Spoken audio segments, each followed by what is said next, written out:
letra, que em inglês chama typeface, ou seja, é quase um tipo de face. É como nós quando começamos a desenhar e a fazer trabalhos gráficos, o que é que nós fazíamos? Nós utilizávamos os tipos de letra que tínhamos disponíveis.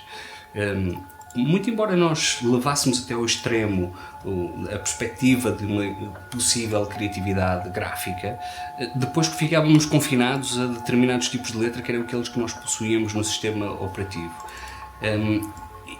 O que eu achava sempre é que a cara do próprio trabalho tivesse ilustração completamente diferente, tivesse uma fotografia diferente, uma composição diferente, a cara do trabalho fazia-me sempre lembrar, ou melhor, tornava-se sempre muito uniforme.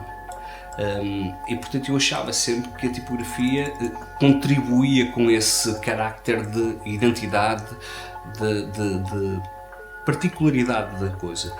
E eu sempre achei que conseguiria ou viria a conseguir fazer a mesma coisa com um tipo de letra, ou seja, olhar para um tipo de letra e conseguir identificá-lo pelas suas pequenas nuances, pelas pequenas faces que ela apresentava.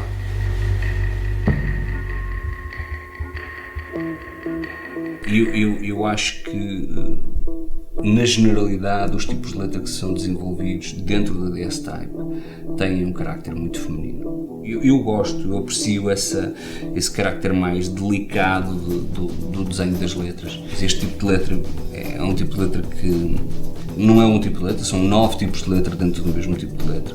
E portanto, quando as pessoas começam a escrever, ele está-se sempre a alterar. Dinamicamente ele é extremamente interessante.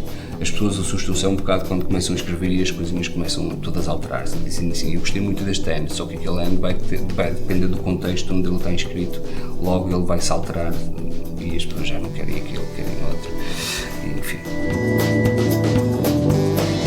Portanto, este tipo de letra, por exemplo, a Breve, foi utilizada na Adweek, na GQ, na revista do Expresso e em outras coisas, na revista Sábado também. Geralmente, até há cerca de 5, 10 anos atrás, o processo era um processo muito inverso.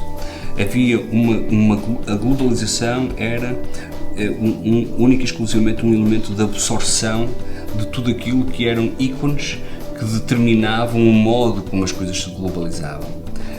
E aquilo que nós temos vindo a observar, por exemplo, do ponto de vista da tipografia, é que se está a passar exatamente o contrário. Ou seja, tudo agora está mais ou menos no mesmo nível, no mesmo patamar de observação e, portanto, as inspirações vão sendo distintas. Por exemplo, estamos aqui a falar de um tipo de letra que foi desenhado para o jornal argentino La Nación e que este ano a revista da Oprah foi buscar como tipo de letra para a própria revista. Isto era difícil de acontecer, era muito mais fácil de acontecer o inverso, que há uns anos toda a gente queria utilizar os tipos de letra que estivessem nas revistas mais top, e agora são as próprias revistas mais top a ver o que é que existe no universo mais underground para conseguirem obter algum domínio. A motivação é saber que estamos a falar de uma coisa infinita. Estamos a falar de 26 caracteres. 26 caracteres que deram origem a guerras, deram origem a incompreensões, deram origem a religiões, dão origem a que as pessoas discordem umas das outras, dão origem a livros dos mais fenomenais, dão origem a livros que não interessam a ninguém. E portanto dão origem sobretudo a uma coisa que é a liberdade, dão origem à capacidade de nós podermos juntar esses 26 caracteres e formarmos um conjunto de pensamentos absolutamente infinitos. Em que perspectiva é que nós conseguimos pegar nesses pensamentos infinitos, nessa infinitude, trazê-la novamente para os 26 caracteres e desenhar 26 caracteres infinitamente, de modo a que eles sejam sempre diferentes, se apresentem sempre diferentes?